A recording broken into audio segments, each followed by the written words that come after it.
Here's Loftus on the reset. Ryan Loftus dancing through, goes to the net, and he's knocked off in the end. No penalty. LeBoy, center blue line civic chalk. Back for Pepe LeBoy, drags and fires, he scores!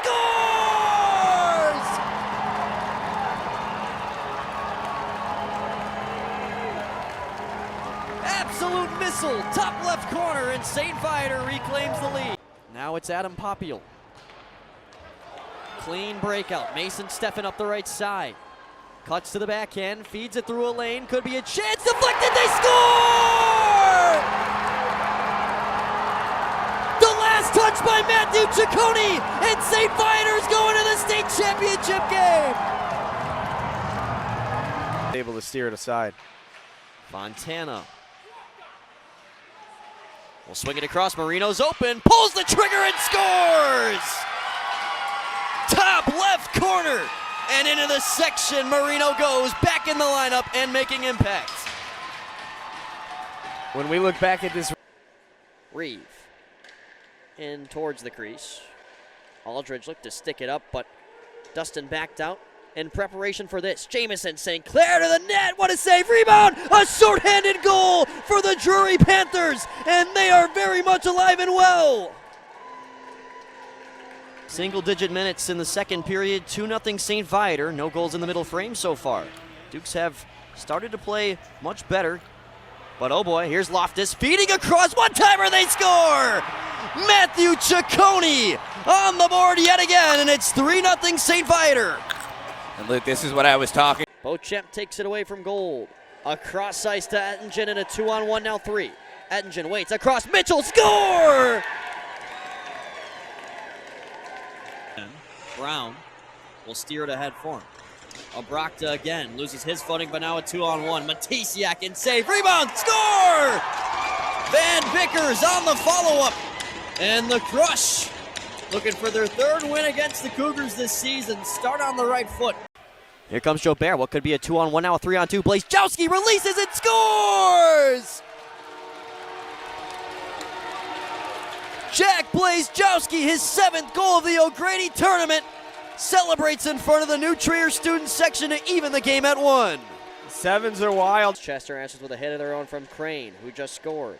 Zach Crane digs it out from deep, centers it in front. What a pass for Whittaker! Oh my goodness! With the bare stick, a save from Cole Walter. And then he gets ran over by Zagara. Final seconds here.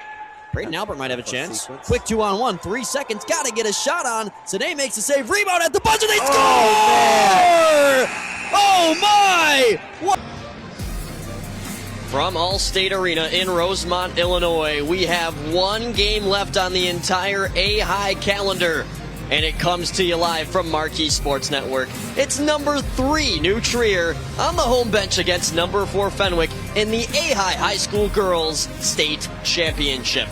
Welcome everybody into this broadcast alongside our analyst Anthony Pasquale. My name is Luke Jorden. A pleasure to be with you as always. A third member as well in Rory Whetstone that we'll hear from in just a moment. But first, let's look forward to this matchup, Anthony. It is an unpredictable, it is an exciting matchup. Two teams that walked into their semifinal matchups as underdogs and proceeded to come out on top. Yeah, absolutely. Everybody's familiar with the term March Madness. Well, we got a little bit of it last week. New Trier gets the job done against a super talented Glenbrook team. And then Fenwick beats a York team that took about 8 of their players when they expanded last year into this season. Fenwick, outnumbered, still gets the win.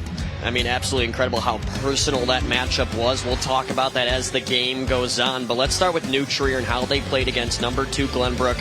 Once again, an underdog in a scenario, but Alexis Bornhoff really fueled the fire here for the Trevians. Yeah, no surprise for the Trevians. Gets things started with a shorthanded goal. She's got 10 points in 2 playoff games so far. Just have been phenomenal effort from her, but Glenbrook was really putting on a show early. Here's Cha right to the backhand, gets to the forehand and scores a really pretty goal.